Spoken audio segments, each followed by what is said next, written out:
The fishermen in Newfoundland hope there's room for everyone at Little Port amid cargo ship Salvage. This is from MSN.com and it was published on the 5th of March 2025. Some fish harvesters in the outer Bay of Islands are wondering how their livelihoods might be affected by the ongoing situation with the grounded cargo ship in Cedar Cove. The MSC Baltic 3 lost power and ran ashore in the cove, also known as Wild Cove, in the early morning hours of February the 15th. Cedar Cove is just a short jaunt south of Little Port, where the salvage teams hired to assist the condition of the 22,000-ton vessel, along with other agencies that have been staging their operations. According to the Canadian Coast Guard, the salvage teams have determined that all of the massive vessel has been too heavily damaged for it to be safely refloated, and it may have to be dismantled in place. The general population has been asked to stay away from the area. For the fishermen, Little Port is a critical area. It's where they base their fishing enterprises, including landing their catch and tying up when not at sea. Fisherman John Gilbert of Umber Arms South is the skipper of a crew of 5 that catches crab, lobster, and halibut. He is also the fleet representative for the union, representing inshore fish harvesters and plant workers. He said harvesters have no real contingency plan if they can't use Little Port. Under normal circumstances, they might instead use the government wharf in nearby Lark Harbor or Frenchman's Cove. But both of these facilities are currently unavailable as they are in the midst of a significant reconstruction project. Even the Canadian Coast Guard's base station in Lark Harbor is being worked on this year. The next closest wharf might be Blue Beach on the northern tip of the Port-au-Port Peninsula, but that too is the site of an ongoing wharf and breakwater reconstruction project. We have no contingency plan because there's no other wharf for us to tie onto.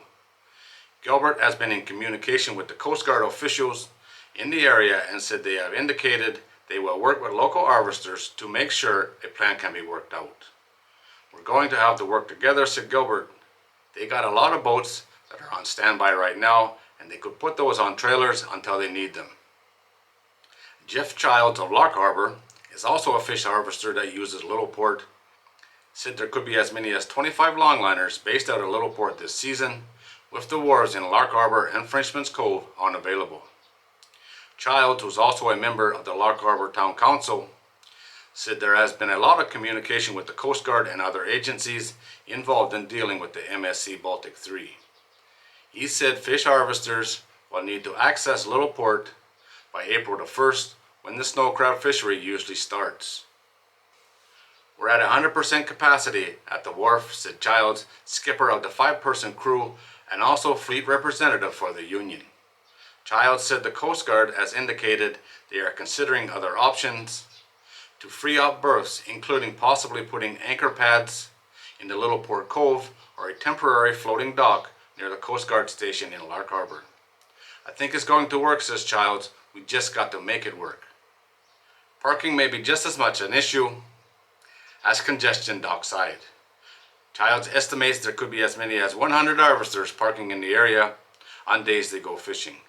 The town of Lark Harbor issued a statement on social media pages on Tuesday, March the 4th, advising residents, including fish harvesters and trail users, to be prepared for inconvenience associated with both the unexpected ship grounding and the planned infrastructure projects happening in the town this year. With the fishery being the backbone and the main industry in our town, this salvage operation must take priority to ensure a safe, effective cleanup and removal of everything related to the grounded MSC Baltic 3, so as not to cause any lasting environmental damage to our waters, land, and coastline.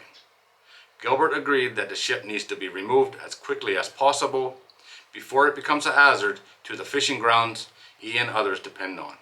No pollution has been detected outside of the ship, and plans are being made to prioritize safely removing the 1,900 metric tons of hydrocarbons, including 1,700 metric tons of heavy fuel and marine gas oil. Good luck to everyone involved in the cleanup. It's a big job, that's for sure. Good luck to the fishermen. Hopefully it's a very good season for you guys.